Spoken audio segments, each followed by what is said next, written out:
value for money to repair it or actually to buy a new one. Where we think it can be repaired, we take it to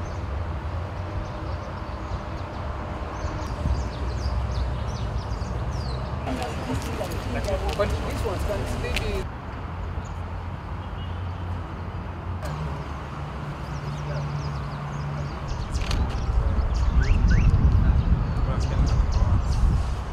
hapa Kenya Power kama kamati ya energy tukiwakilisha wanakamati wote na wabunge kwa sababu kumekuwa na changamoto ya transformers hapa nchini. Kuna watu wengi wanalia hakuna transformer imeharibika, transformer imekawia, transformer imeenda kutengenezwa haikuji, na tukaona kama kamati kutuje tujue ni nini hasa inaendelea kuhusu transformer. Na kwa sababu lazima tutafute njia mwafaka ya kuona umeme umekuwa kwa watu au kwa wananchi kwa mfululizo.